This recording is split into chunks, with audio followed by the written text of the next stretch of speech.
let me tell you for now, as per calculations, who appears to be the big front runner on top, going by all logic right now, is Parvesh Verma. The reason Parvesh Verma is the front runner is because simply he defeated Arvind Kejriwal and is being called as the giant slayer from New Delhi. But also remember, he is no novice politician. He's an experienced face. He's about 47 years of age, young, dynamic, energetic, has been a two-time member of parliament already. He's the son of former Delhi CM Sahib Singh Verma, so comes with political experience, political family. He is the Jat face for the BJP, and Jat, though not a massive population, but about 7% prominent enough for national capital Delhi.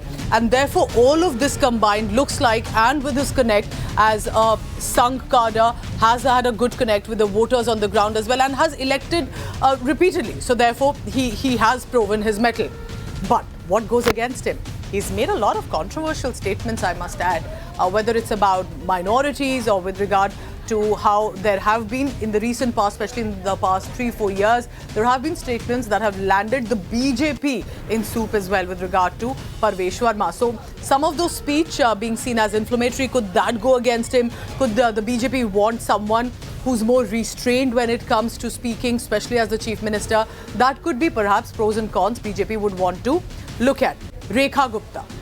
Delhi has been used to a woman chief minister for a long time, was Sheila Dikshit. But why possibly Rekha Gupta? She's had experience with municipal corporation in Delhi. She becomes the woman face for the national capital and from the BJP. She has support from the senior leadership and has had access with regard to the senior leadership from the centre as well. So she's known to the senior leaders, has been an old guard for the Bharatiya Janata Party. Then women-linked issues. Remember, women's security, law and order remain the top concerns for Delhi. Could that, in fact, help Rekha Gupta come in as not only a surprise name, but someone with a huge opportunity? But she's relatively fresh as an MLA. She may have the councillor experience, but it's very different from MLA and possibly as the Chief Minister. So these are some of the calculations that are being done with regard to Rekha Gupta. Ashish Sood. And I tell you why I bring in Ashish Sood's name. Remember, there are many other veteran leaders of Delhi BJP. He served as the General Secretary of Delhi Bharatiya Janata Party unit, has been in touch with the senior leadership, has had administrative experience like Rekha Gupta, has been a former councillor as well. But he's definitely one of the old guards when it comes to Delhi BJP.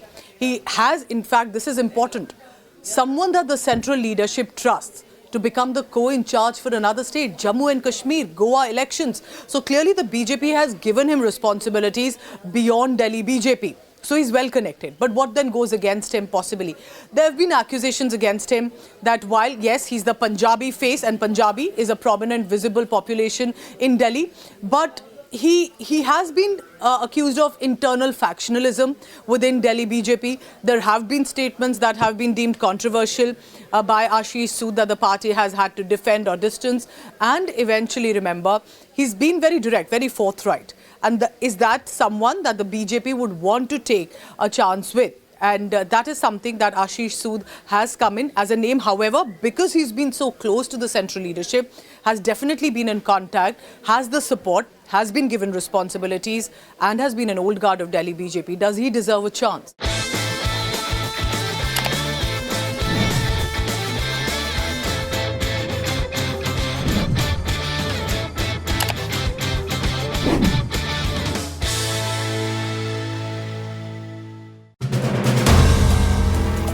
If you like the video, do like, comment, share and subscribe.